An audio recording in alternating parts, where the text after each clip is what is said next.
ఒక సందర్భంలో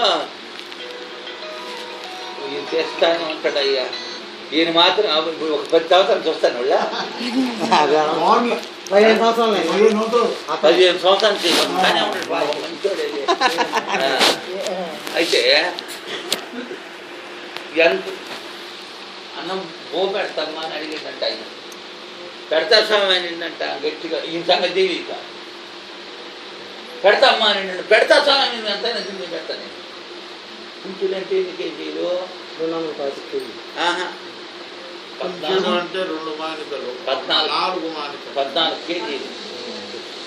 కేజీలు దీని ఉండి 2 దాంపులు పోయించేది. పెద్ద ఇస్త్రా కూర్చి సగమానం పోసేది. ఆ సగమానం పోసి కూరకేసుకొచ్చి ఈ సగమానం పోయిద్దా ఈ పెడతామని ఇలా నేను పెడతాను. నేను ఇట్లా దీని కాడ చెక్కులు మళ్ళీ అది కూడా తెచ్చుకొచ్చి పోసినాక అంత అయిపోయినాక ఏం ఊరినట్టు చూసేటంటే అంతా పోయింది. సిద్ధయ్య కదా అట్లా పోయినట్టు పోవా అంటే నేను పెడతాను అంత అయినా కూడా ఎట్ట పెడతా చూడదు పోవా అంటే ఇంకా ఆడందు పోవా సరే నాకు తెలియలేసాను పొరపాటు పడుకున్నాను తప్పని పెడతానంటే మళ్ళీ అడుగులు తెచ్చుకొని వస్తాను దాడి అయిపోయింది. మళ్ళీ గంపుకొచ్చి అట్టుంటుంది ఆయన పరిస్థితి. పాపం మనోళ్ళు అందరూ వస్తారు, ఏడకి మాత్రం వస్తారు, పరిస్థితి ఆడికి మాత్రం రారు. ఏడకి మాత్రం ఎంత ఇష్టం మాకు సాయం చేయాలి అంతే కదా. వాళ్ళు మాత్రం ఎంత శ్రమ కోర్చుకొని స్థానంలో ఎక్కువస్తే నీటిలో నిమిషులు నిక్కి ఏనుగును బట్టి బయట కుక్కల చేతి భంగపడను స్థాన బలము కానీ తన బలము కాదా ఈశ్వరాభిరాములు చెప్పినట్టుగా అక్కడ స్థానం 7 అడగతారు. ఏ ఒకటి అడుగుతుంటారు నన్ను మాకు అడితే ఎట్టా దానికి కాడికి పోతేనే కదా ముందులో మిగిలేదు. 7 ఎట్టు వస్తాయి మధ్యలో ముందు ఎట్టు వస్తాయా? 7 రావాలి రైతే కాదనంటారు. వాళ్ళు వస్తుంది కదా వీళ్ళు చెప్తే వచ్చే వాళ్ళంతా మాత్రం పోళ్ళు అంతరంగమున అంటే మనసులో కలిగి వాళ్ళు వస్తే వాళ్ళని కూడా ఆయన మనసులో పెట్టుకుంటుంది. అది దీనికి వెంకటేశ్వరాన్ని అడిగింది స్వామి కొంతమంది ఏందమ్మా శబ్దమా అవన్నీ ఏమో ఎందుకు ఉండేది పచ్చిపుట్టు చెప్పాలి అంతే. అయితే ఎందుకంటే దానికి అడిగింది వెంకటేశ్వర స్వామి కొంతమంది తొందరగా సాయపడుతుంది, కొంతమంది గబాన్ని సాయపడుతుంది. అయితే వాళ్ళు ఉండేదాన్ని బట్టే కదా మనం ఉండేదని చెప్పి దాంట్లోనే అర్థం ఉంది. వాళ్ళు ఉండేదాన్ని బట్టే మనం ఉండేది. కొంతమంది వెంకటేశ్వరకి దండం పెట్టుకుంటూ ఇంకొక స్వామి దండం పెడుతూ పెట్టవచ్చు కాదన్నట్టు. కానీ ఎవరి మీద కూడా స్థిరంగా ఉంటారు. పొక్కపోతే ఎవరి మీద ఎవరు అందుకే కస్తూరి అనుకున్నాడు బాధ వలగమూడి నుంచి పోయేటప్పుడు హరే రామ అంటా పోయినాడు. వచ్చేటప్పుడు ఓం నమ శివాయ అంటే వచ్చింది. ఈయన ఈయన అన్నో దూరం కూర్చుంది. అయితే అందరూ ఎప్పుడేటప్పుడు ఒక దారి వచ్చింది ఒక దారి ఊరితేనేది ఇప్పుడయ్యా అడిగినట్టు వెంకటేశ్వర. కాబట్టి ఏదైనా ఒక దేవుడిని నమ్ముకున్నా కూడా స్థిరంగా ప్రాణం ఇచ్చేసినంత భక్తి విశ్వాసం ఉంటే తప్పకుండా ఏ దేవుళ్ళంతా ఒకటే గోపాలే కదా మార్పు. అందరి దేవుళ్ళు ఒకటి అందులో ఉండేది, అన్ని దేవుళ్ళు ఉంటుంది శక్తి, దైవ శక్తి, దైవ సత్యమే. కానీ 7 గుణాలను బట్టి ఏదో వస్తుంటారు అట్ట అనుకుంటారు. దేవుడంతా ఒకటే కదా. మమాత్మ సర్వభూతాత్మ సర్వేశ్వరాత్మ సకల జీవాత్మ. పోయిన జీవులన్నీ మళ్ళీ దేవుళ్ళు నైపోయిపోతాయి. ప్రాణాలన్నీ శరీరమే కదా కట్టి పడిపోతాయి. కర్మభూమి మీద కట్టి పడిపోదు. అయ్యే పాపం పోయిండు మంచోడు పోయిండు. పాపం పోయింది మంచోడు పోయిండు. పాపం పోయింది పాపంతో కూడుకున్న శరీరము పాపం ఇక్కడ పోయింది. మంచోడు పోయిండు. మంచోడు కాదు మంచోడు పోయిండు. మంచోడు ఆత్మ పరమాత్మలో పోయి జీవుడు పోయి జీవాత్మ పోయి పరమాత్మను ఐక్యమయ్యేది. అయితే ఆ మంచోడికి ఈయన కూడా జీవుడు కూడా పరమాత్మ కాబట్టి జీవాత్మ జీవుడు దేవుడు. దేహం దేవాలయం అని చెప్పారు. అది పుస్తకాలలో వేదాలలో ఉంటాయి. నాకు తెలియదు ఎంత చదువుని గురించి చదివేందుకు సంస్కారం ఉంటే సరిపోతుందని ఎంకైతే చదివినంత మాత్రాన్ని ఏమి లేదు. సంస్కారంగా నడుచుకోవటం వల్ల గొప్ప విశేషం అని చెప్పి వెంకటేశ్వరకు అసలు ఆశ్చర్యమే లేదు. అందుకని ఒకనాడు ఆ విషయానికి ప్రస్తాపన వచ్చేసి స్వామి మీకు మేము ఏం చదువుకోలేదు అనుకుంటున్నాను. ఈ విషయంలో ఏంది ఓహో మీకిద్దరు గొడవ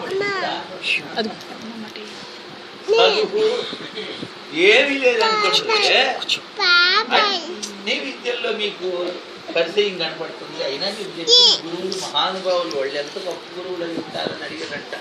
ఒక సందర్భం అడిగితే, అయ్యా నువ్వు ఎరగవలయ్యా, సంవత్సరాల మీద మన గురువు కష్టమే లేకుంటే మళ్ళా గురువు ఎందుకయ్యా నా నెత్తిని తల మీద చేయబెట్టుకునేట అంతే. అప్పుడు రాజేపట పుట్టాడయ్యా పుడమలోన పురుషోత్తముడు అంటే దేవుడు, పుడమ అంటే భూమి. పుట్టాడయ్యా పుడమలోనంటే భూమి మీద పురుషోత్తముడు. భూభారము మాన్ప వెలకు, భూభారం అంటే పాపాలు పరిహారం చేయనండి. భూభారము మాన్ప వెలకు, తరలి వచ్చినంటే కదిలి రావటము. విష్ణువు అన్నారు, స్వామిని ఈశ్వరుడు అన్నారు. వారిద్దరు కాదు పరబ్రహ్మమని కొందరు అన్నారు. చదువే లేదయ్యా స్వామికి, తెలియని విద్యని గురువులకే గురువు ఆయన స్వామి సద్గురు వెంకయ్య అని రాసేసారు మాట. అప్పుడు ఆయన ఆ మాట అన్నందుకు రాసేది అనమాట. కాబట్టి ఎవరైనా కూడా నమ్మకాన్ని బట్టి విశ్వాసం బట్టి దేవుడు చూస్తాడు. అటలేని పరిస్థితుల్లో ఒక్కడుగు ఇట్టుంటే ఎవరు ఏం చేయలేము. అయితే దేవుడు కూడా పరీక్షలు కూడా పెడతాడు. ఎందుకంటే పరీక్షలు అంటే ఆయన పెట్టే పరీక్షలు అనేది కాదు, మన ప్రారంభం కష్టాలు నష్టాలు సుఖాలు అన్నీ ఉంటుంటాయి. మన సుఖ రాక ఊరికి వస్తుంటాయి. ఏకైతే వచ్చినాయి, రాముడికే వచ్చినాయి, కృష్ణుడికే వచ్చినాయి. కృష్ణుడు ఏం సంవత్సరం మనం తీసుకునిండా వచ్చిదే కదా, ఎందుకు కొట్టుకునేది వాళ్ళ కొట్టుకోలా? రాముడు ఎందుకు కలిగే పోయింది, ఎందుకు పోయిండు? కాబట్టి మనుషులకు రాకుండా మాటలకు రావు. కానీ వచ్చినా కూడా ధర్మం అనేది కోరుకొని ఉండే వాళ్ళకి అవి వచ్చినా కూడా మళ్ళీ వెళ్ళిపోతాయి. ధర్మం గుర్తు తెలియకుండా ఉండే వాళ్ళకి వస్తే ఒకసారి తెలిసిపోతాయి. గోవింద అంటే దేవుణ్ణి పిలిచినట్టు గోవిందంటే మనవాళ్ళు కూడా ఏడుకానివాడ. మీ భజనలో కూడా ఆట వింటుంటాను నేను. ఏడుకానివాడ వెంకట్రామన్, ఆయన పేరు వెంకట్రామయ్య. పేరు వెంకట్రామన్, ఆయన పేరా? వీడు తొందర పెడతాడు. ఏడుకానివాడ వెంకట్రామణ గోవిందంటే అంత అయిపోయింది. గోవింద అంటే అంత అయిపోయినట్టు. గోవింద అంటే దేవుణ్ణి పిలిచినట్టు గుర్తు తెలుసుకోలేదు. ఏదైనా కూడా పని చేసేటప్పుడు కూడా ఏ పని చేస్తే ఇప్పుడు పైకైనా కూడా ఏ పని అయినా కూడా చేసేటప్పుడు చక్రంగా ఏ విధంగా చేయాలని దాని మార్గం ఎందుకు చేసేసి దాంట్లో ఉండే ఫలితం మనం అడగాల్సిన పని లేదు.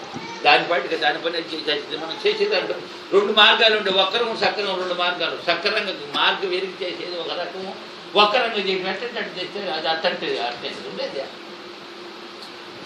అంతే. సదైవం నిలబడ్డ వెనుకని పొగ నువ్వు ఎంకై సంఖ్యమన్నా కూసలేవమ్మా. అందుకని ఎంకై స్వామి వగయు పగయును లేని త్యాగివి అగము నిగమములు ఇరుగు యోగివి భోగభాగ్యములు అడుగనేర విరాగిగా నన్ను జయిస్తుందని. ఒకరి మీద వగాలేదు, ఒకరి మీద పగలేదు. పగంటే పంతం, వగంటే ప్రేమ. ఎవరి మీద ఎక్కువ ప్రేమ ఉండదు, పగ ఉండదు. ఎవరికి ఎక్కువ ఆయన మీద ఉంటుంది, వాళ్ళకు ఉండేదాన్ని బట్టి చెప్పిందా అట్లుంటుంది అన్నమాట. అది పరిస్థితి. పాపము భజన ప్రోగ్రాం వాళ్ళు కూడా వచ్చినట్టుండారు కదా. వీళ్ళందరికీ అయ్యా సాపాటు, ఏ పాటు తప్పినా సాపాటు తప్పదంట. ఏ పాటు ఒకటి నిండనే దాని గురించి రెండు మాటలు చెప్పేస్తాను, పిచ్చి మాటలు. ఎట్టా ఒకటి నిండనే నిండదంట, దానికి ఠా వచ్చింది మళ్ళా. నిండనే నిండదంట, ఒకటి నిండనే నిండదంట, అది నిండినా ఉండదంట, నిండినా ఉండదంట. ఒకటి ఎండనే ఎండదంట, అది ఎండితే ఉండదంట. ఏందా పానము, శరీరంలో పానము ఎండింది అనుకో, లైఫ్ తీరిపోయింది అనుకో, ఎండితే ఉండదుగా. పెట్టు బయట పెట్టి కాళ్ళు కట్టండి అంటారు. నిండనే నిండదు, చెరువులు నిండతాయి, గుంటలు నిండతాయి, వాగులు నిండతాయి, ఒక్కలు నిండతాయి. జారింటి పంటలు మాత్రం ఒకవేళ నిండనే నిండదంట. ఒకవేళ నిండిన ఈ పూట మళ్ళా రేపు పొద్దున మళ్ళా మనకు కావాలా. నిండనే నిండదంట, ఒకవేళ నిండినా ఉండదంట. తినటం పోవటం మళ్ళా కావాలా, అవన్నీ నిండిపోతాయి. కాబట్టి అందుకని హనుమాచార్యులు రాసి వల్ల మనుజుడై పుట్టి మనుజుని సేవించు, అది సాయంత్రం భారతంలే.